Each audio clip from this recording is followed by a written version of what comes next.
Le racisme, le sens du groupe, est certainement à l'origine de la plupart des désordres de notre humanité. Dans une vidéo précédente intitulée Le racisme, un instinct naturel, j'ai montré que ce racisme avait son origine chez nos ancêtres chasseurs-cueilleurs, il y a des millions d'années, et ceci persiste toujours. Je vous conseille de regarder cette vidéo, mais je vais la compléter avec la vidéo suivante, donc intitulée « Le racisme, l'oubli de notre passé ». Nous avons oublié nos vies antérieures, que pour la plupart des gens sont des choses qui n'existent même pas. Or, si nous découvrons nos vies antérieures, nous découvrons par là même que nous ne sommes pas notre personnalité présente d'homme, de femme, de blanc, de noir, de chinois, etc., etc.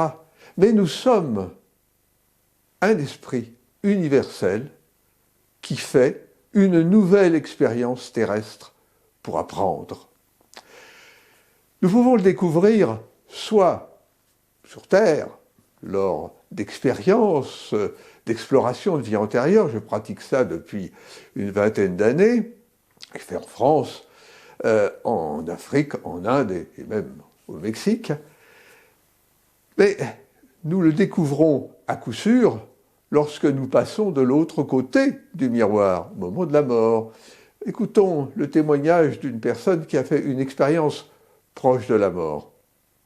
Alors en fait ce qui s'est passé c'est que je partais avec Lettres de Lumière puisque j'étais d'accord pour partir et il y a eu un truc qui s'est passé, c'est que comme je quittais l'expérience de vie incarnée, humaine, on m'a rendu ma mémoire d'âme. C'est-à-dire que j'ai eu l'impression qu'on m'ouvrait quelque chose au niveau du crâne, même si j'avais plus de crâne.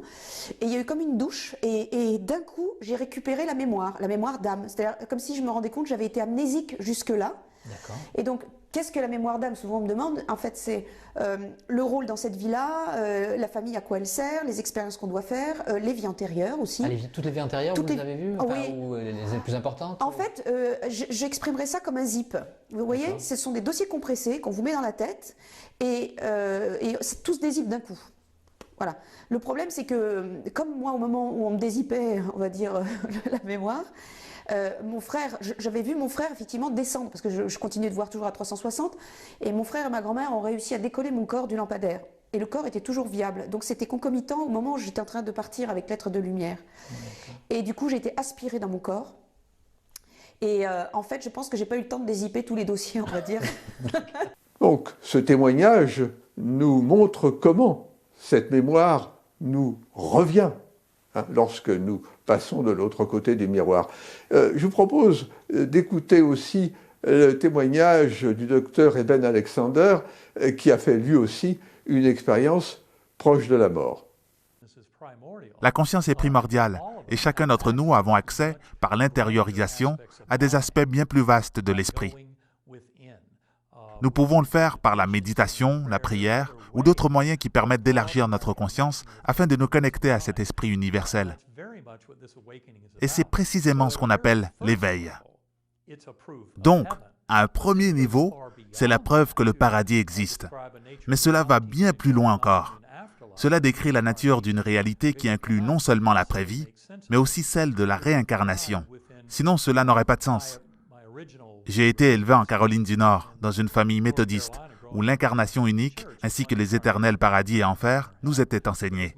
Mon expérience m'a très clairement démontré que notre âme est éternelle et qu'elle a besoin de plusieurs incarnations pour s'accomplir, se réaliser. Nous revenons plusieurs fois sur Terre, et nous le faisons.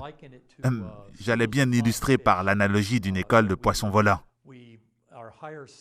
Lorsque nous quittons notre corps physique, notre âme passe en revue notre incarnation présente.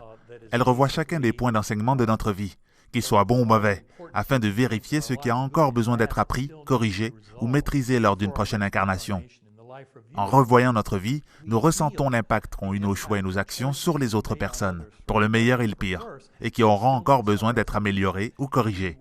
Si nous avons passé notre vie à faire du mal ou causer de la souffrance aux autres, ou que nous avons été égoïstes et avides, à ce moment, voir défiler notre vie sera un exercice épouvantable et infernal. Alors que si nous avons vécu davantage de l'amour, pratiquant l'amour inconditionnel, la gratitude, l'acceptation, la compassion, la bonté envers les autres, nous serons mieux préparés et ce voyage sera beaucoup plus facile. Cette rétrospective se déroulera rapidement, tout comme la réunion avec notre âme supérieure et le groupe d'âmes qui nous accueille dans la présence de cette déité, cette source d'amour infini, source de toute connaissance et conscience de l'univers. Et ensuite, nous reviendrons pour une prochaine incarnation. Bien. Eh bien, nous avons compris, je crois, que nous sommes non pas notre personnalité incarnée, mais un esprit universel faisant une nouvelle expérience terrestre. Alors, ce qu'il faut souhaiter, c'est que lors de cette expérience, nous découvrions enfin que nous ne sommes pas notre personnalité incarnée et que nous cessions donc de nous comporter envers ceux qui ne nous ressemblent pas de manière à les rejeter. Vivement que l'humanité comprenne ça, ce sera la fin de tous ces problèmes.